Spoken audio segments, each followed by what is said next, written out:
Vamos lá, pessoal, resolução de uma das questões que estava na lista, e essa foi uma das que gerou mais dúvidas, né? Alguns alunos entraram em contato aí perguntando como fazer a resolução dessa questão.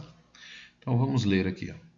Comprovou-se pela 15ª edição do Rally Internacional dos Sertões, realizada em agosto de 2007, que esta é uma das provas mais importantes do mundo em termos de números de inscritos e do grau de dificuldade do percurso. No mapa a seguir estão um roteiro do rally. Teve largada em Goiânia e chegada em Salvador. E os diversos postos de controle que são os pontos destacados, então tá aqui, ó, cada pontinho desse é um posto de controle. Esse primeiro é a largada e o último é a chegada. Que está aqui, ó, com exceção dos locais de largada e chegada. Então, entendendo essa parte. Aqui é só informação sobre o rally. O primeiro e o último ponto não é um ponto de um posto de controle, é largada e chegada.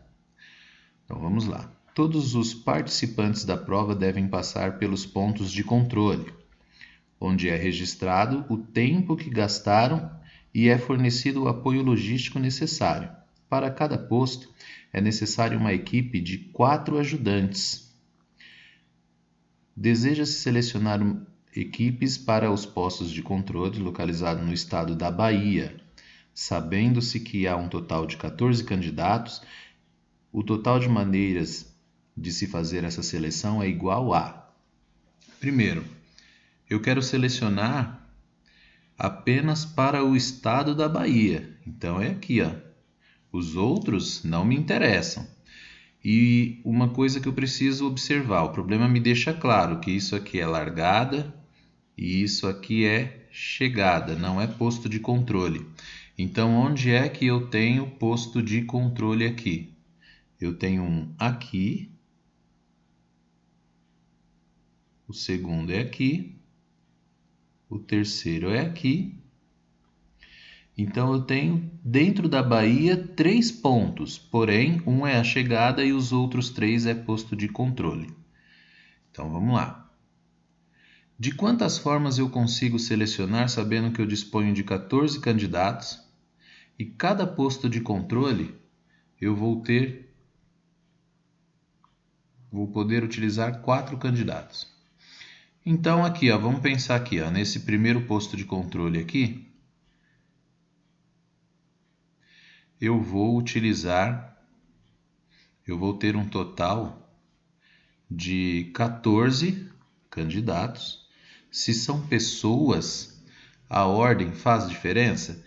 Eu tenho 14 pessoas e vou utilizar 4. A ordem faz diferença? Se for a pessoa A, B, C e D e a pessoa B, A, C, D, é o mesmo grupo de pessoas. Então a ordem não faz diferença. Então no primeiro posto eu disponho de 14 pessoas e vou utilizar 4. Quando eu vou para o segundo posto aqui, vamos usar uma cor diferente para ele. Quando eu vou para o segundo posto aqui, eu já não tenho mais 14 pessoas, porque 4 delas ficou trabalhando no primeiro posto. Então agora, se 4 ficou lá, agora eu tenho 10 pessoas e vou utilizar 4. E quando eu penso no terceiro posto, vou pegar uma outra cor para ele também. No terceiro posto aqui, eu tenho agora não mais 10 pessoas, porque 4 já ficou trabalhando aqui. Agora eu tenho um total de 6 pessoas e vou utilizar 4. Independente das pessoas que eu escolherem aqui, a ordem não faz diferença. Então eu tenho diversas formas de escolher essas pessoas. Aqui eu tenho diversas formas. Se eu escolher aqui, por exemplo, na ordem A, B, C e D, aqui eu também tenho uma ordem para escolha. Se eu inverter essa ordem e inverter aqui, já são possibilidades diferentes, ou seja, é princípio multiplicativo. Esse daqui, o resultado que eu encontro aqui no primeiro, C combinação 14 e 4, vezes a combinação 10, 4, vezes a combinação 6 e 4. O problema, ele me pede para mostrar qual a expressão representa as possibilidades e não me pede para calcular isso. Então a resposta já está aqui, ó. Ele não pede para calcular. A minha resposta é a alternativa A. Tá? Por que combinação? Se eu tenho 14 pessoas e escolhi 4, se eu modificar A, B, C e D, é o mesmo que se eu pegar D, C, B e A. É o mesmo grupo. Então, isso acontece nas 3 situações. O que eu não posso esquecer é de descontar. Eu tinha 14, já usei 4, agora eu fiquei com 10. Se eu tinha 10, usei 4 aqui, eu fiquei com 6 lá no final. Então, era isso aqui. Tá feito.